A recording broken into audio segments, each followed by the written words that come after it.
प्रेमात पडणं, लग्न करणं आणि सुखाचा संसार थाटणं हे तरुण तरुणींचं स्वप्न असतं. तसंच ते साकार झाल्यावर कायमस्वरूपी टिकावं अशीच प्रत्येकाची इच्छा असते.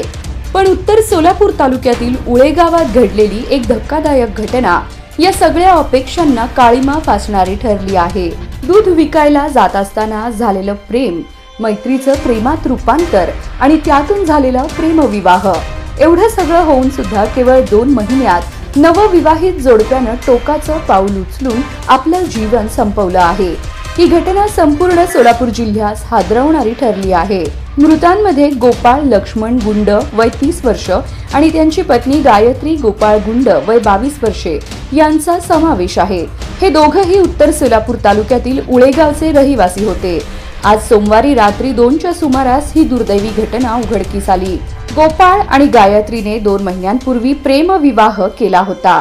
घरच्यांनीही तो विवाह मान्य केला होता. दोघांचा संसार सुरळीत सुरू होता.